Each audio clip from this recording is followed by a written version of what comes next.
कार्लेत काळ्या पाषाणाचं आकर्षक शिवमंदिर साकारलं। समाजसेवक आरकेश पाटील आणि ज्योती पाटील यांच्या पुढाकाराने साकारलं अप्रतिम शिवमंदिर। कैलासवासी वसंत मोरू पाटील यांच्या स्मरणार्थ शिवमंदिराचा जीर्णोद्धार। प्राचीन ऐतिहासिक मंदिराची येते अनुभूती। कार्ले गावाच्या वैभवात शिवमंदिराने पडली भर। रायगडच्या अलिबाग तालुक्यातील कार्ले गाव डोंगर आणि निसर्गाच्या कुशीत बसलंय। कार्ले गावाला निसर्गाने भरभरून दिलंय। त्यातच या गावाच्या सौंदर्य आणि वैभवात अधिक भर पडली आहे ती या ठिकाणी नव्याने निर्माण केलेल्या अप्रतिम वास्तूने। काळ्या रेखीव दगडाने अतिशय आकर्षक पद्धतीने केलेल्या प्राचीन आणि ऐतिहासिक अनुभूती देणाऱ्या शिवमंदिराच्या निर्माणाने धार्मिक आणि मंगलमय वातावरण निर्माण झालंय। त्यातच मंदिरासमोर असलेला तलाव, विहीर, वृक्षवल्ली यांनी शिवमंदिराचं महत्त्व द्विगुणित केलंय। शिवमंदिराचं मजबूत आणि प्राचीन अनुभूती देणारं बांधकाम पाहून अनेक जण भारावून जात आहेत। वडील वसंत पाटील यांची शिवमंदिराची संकल्पना आरकेश पाटील आणि सौ ज्योती पाटील यांनी सत्यात उतरवली आहे। कैलासवासी वसंत मोरू पाटील यांच्या स्मरणार्थ स्वखर्चाने शिवमंदिर उभारून मंदिराचा जीर्णोद्धार करण्यात आलाय। या शिवमंदिराच्या रूपाने अत्यंत देखणी, आकर्षक आणि मजबूत कलाकृती साकारली आहे। माझ्या वडिलांचं स्वप्न प्रत्यक्ष कृतीत साकारल्याचं मुलगा आरकेशने भाऊक होत यावेळी सांगितलं। शिवमंदिराचं सोनेरी चमचमता कळस मंदिराच्या सौंदर्यात दुपटीने भर घालतोय। हे शिवमंदिर हजारो वर्षांपूर्वीच्या प्रगत अभियांत्रिकी आणि कलात्मकतेचं प्रतीक बनेल असा विश्वास ग्रामस्थ व्यक्त करतायत। शिवमंदिर हे भारतीय स्थापत्यकला, शिल्पकला आणि संस्कृतीचा उत्कृष्ट नमुना मानलं जातं।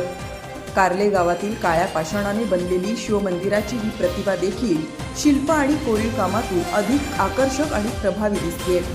मंदिरातील सुंदर आणि रेखीव मूर्ती मन प्रसन्न करणाऱ्या आहेत। प्रांगणातील स्तंभ आणि तुळस देखील लक्ष वेधून घेत आहेत। हे शिवमंदिर भाविक, पर्यटक आणि शिवभक्तांना भक्ती, स्त्रोत आणि आत्मिक समाधान देणारं ठरेल असा विश्वास आरकेश पाटील यांनी व्यक्त केलाय। धम्मशील सावंतसह न्यूज ब्युरो, रायगड।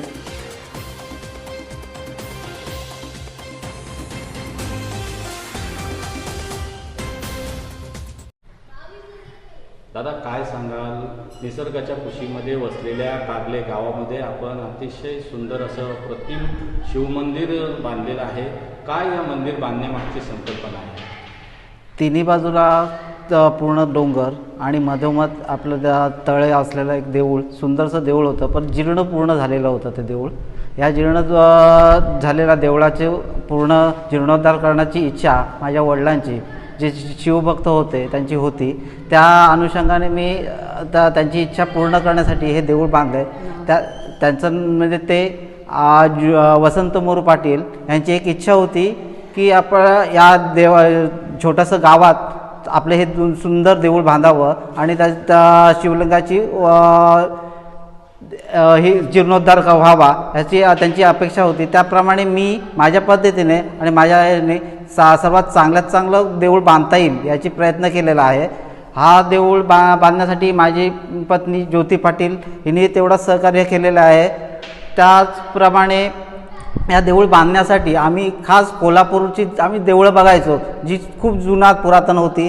ती दगडाची, काळ्या दगडाची देवळं बघून आम्हाला प्रसन्न वाटायचं। त्या हिशोबाने आम्ही पूर्ण हा दगड काळा दगड कोल्हापूरवरून स्वतः कोरून मागवला। इथे त्यांचे कारागीर 1.5 वर्ष आम्ही इथे ठेवले आणि त्यांच्याकडून करून घेतलं।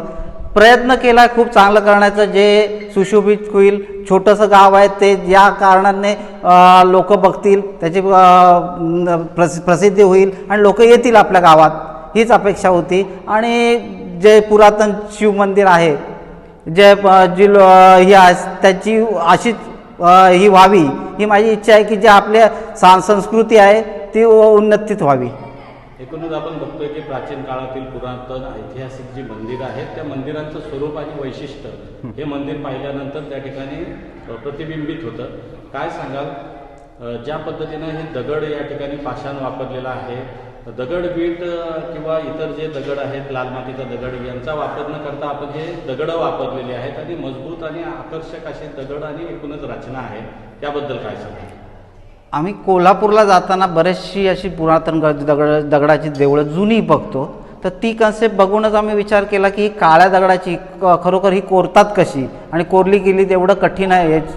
जांभा दगड लगेच कोरला जातो, पण हा कठीण दगड कोरणं सोपं नसतं. त्याची बघून आम्ही एक कारागीर आम्हाला भेटले, त्या हिशोबाने त्यांना आम्ही भेटून अशी कन्सेप्ट सांगितली. थोडा खर्च वाढेल, खूप होईल, पण आम्ही त्याचा विचार न करता पुरातन याची ही कशी होईल याची ही केली आम्ही. आणि तो काळ्या दगडामध्ये हे कोरीव त्यांच्याकडून आम्ही कोरून घेऊन हे मंदिर हे केलेलं आहे. ताई, काय नाव आपलं? अतिशय सुंदर असं प्रतिम असं त्या ठिकाणी समोर तळा आहे आणि तळ्याला शोभेल आणि गावाला शोभेल, त्याच्या वैभवात भर पडेल असं शिवमंदिर आपण साकारलंय. काय सांगाल, काय नाव आपलं, याच्या मागची भावना काय? माझं नाव ज्योती आरकेश पाटील. मला खूप अभिमान वाटतो आहे की माझ्या नवऱ्याने हे सर्व व्यवस्थित मंदिर पूर्ण केलं आणि अगदी पाहिजे होतं तसं त्याच्या मनाप्रमाणे हे पूर्ण झालेलं आहे. आणि त्याच्या वडिलांची इच्छा होती, त्यांनी ती पूर्ण केली. अशीच सर्वांनी आपापल्या वडिलांची किंवा आईवडिलांची इच्छा पूर्ण करावी. आणि घरासमोरच हे शिवमंदिर होतं, तर आम्ही नेहमी बघायचो की मोडकळीस आलं होतं.